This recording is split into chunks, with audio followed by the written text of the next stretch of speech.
Muy buenas tardes, mi nombre es María José Zambrano. Pertenezco a la carrera de Psicología y hoy les voy a hablar sobre el desarrollo embrionario del sistema nervioso. Entre los diversos puntos a tratar tenemos la fecundación, segmentación, morulación, blastulación, gastrulación, disco embrionario trilaminar, organogénesis y neurulación. Como primer punto tenemos la fecundación, que es el proceso en el que los gametos masculinos y femeninos se fusionan. Solo el 1% de los espermatozoides depositados en la vagina ingresa al cuello uterino, donde puede sobrevivir horas. El viaje desde el cuello uterino hasta el oviducto puede realizarse en tan solo 30 minutos o requerir hasta 6 días. Tras llegar al istmo, los espermatozoides pierden la motilidad y detienen su migración.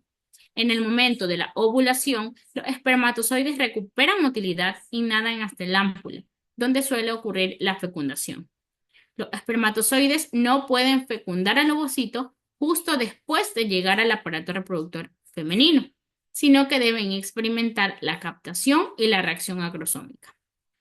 Como fases de la fecundación, tenemos la penetración de la corona radiata, que se refiere a que de los 200 a 300 millones de espermatozoides que son depositados en el aparato genital femenino, solo entre 300 y 500 llegan al sitio de la fecundación. Cabe recalcar que solo uno de ellos fecunda el óvulo. Como segundo punto tenemos la penetración de la zona pelúcida. La zona pelúcida circula al óvulo y facilita y mantiene la unión con el espermatozoide. Tenemos también la función de las membranas celulares del ovocito y el espermatozoide. Concluimos con los resultados de la fecundación, que empieza primeramente recuperando el número de los diploides de cromosomas, la mitad del padre y la mitad de la madre, 23 y 23. De este modo, el cigoto contiene una combinación nueva de cromosomas, un total de 46, que difiere de ambos progenitores. Como otro punto que radicamos también sería la determinación del sexo del nuevo individuo. Un espermatozoide que porta un cromosoma X da origen a un embrión femenino, doble X. En tanto, el que porta un cromosoma Y genera un embrión masculino XY.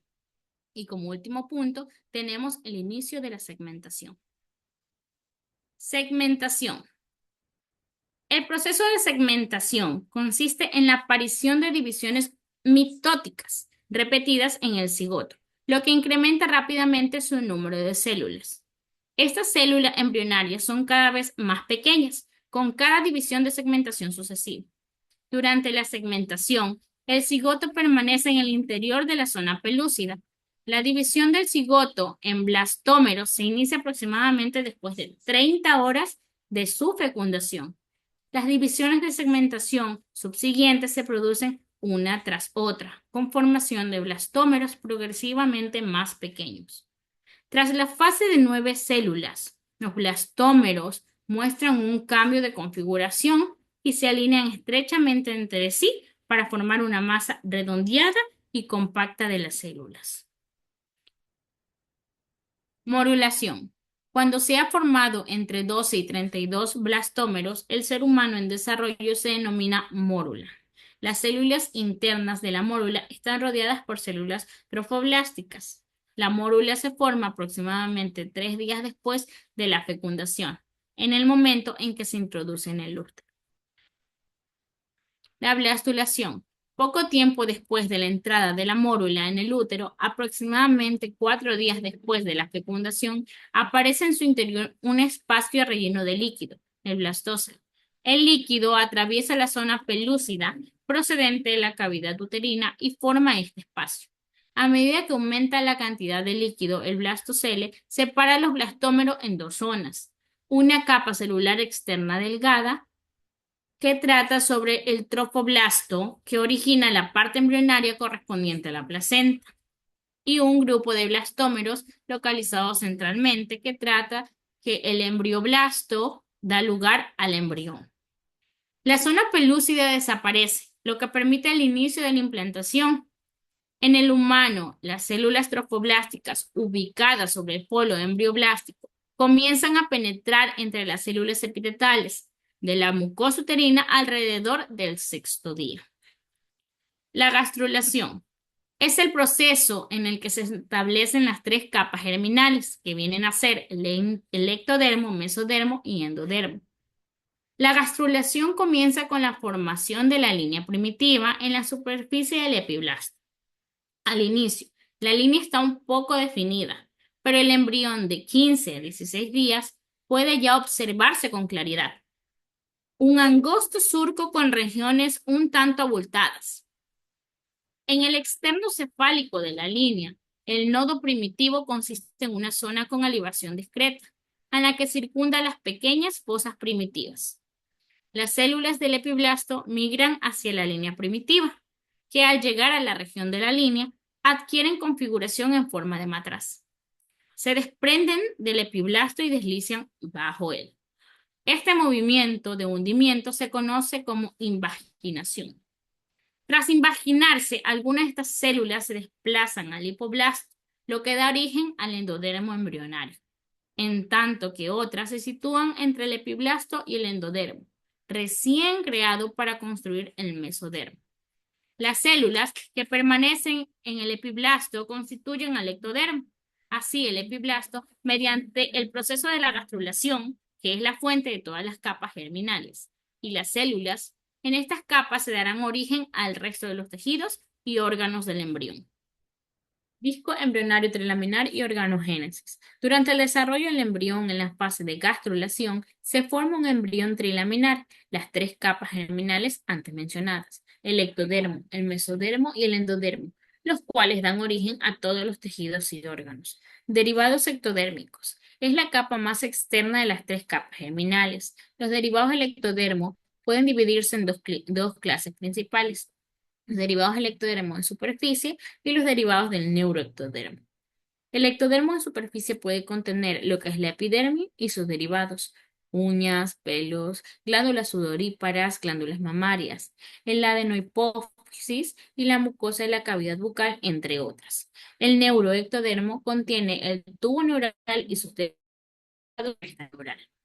Los derivados mesodérmicos es la capa intermedia de las tres capas germinales primarias del embrión y da origen a las siguientes estructuras: el tejido embrionario, incluido el tejido conjuntivo embrionario, vasos y corazón, vaso, riñones y gónadas, el mesotelio y la corteza suprarrenal.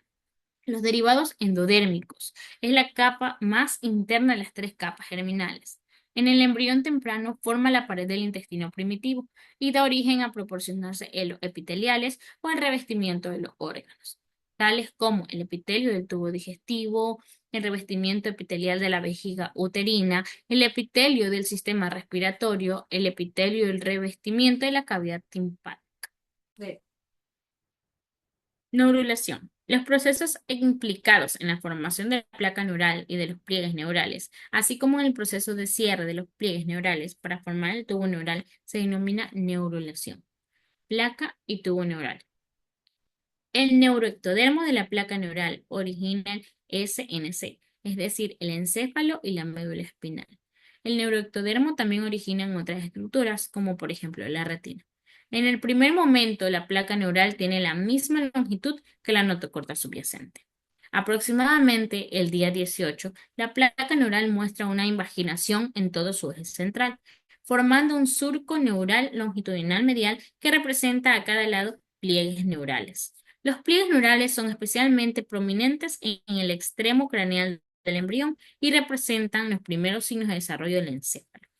La neurulación finaliza durante la cuarta semana. La formación del tubo neural es un proceso celular complejo y multifactorial que está implicada en una secuencia de mecanismos moleculares y de factores extrínsecos. Formación de la cresta neural. Cuando el tubo neural se separa del ectodermo de superficie, las células de la cresta neural forman una masa irregular y aplanada. La cresta neural entre el tubo neural y el ectodermo de superficie subyacente. Las células de la cresta neural originan los ganglios espinales y los ganglios del sistema nervioso autónomo.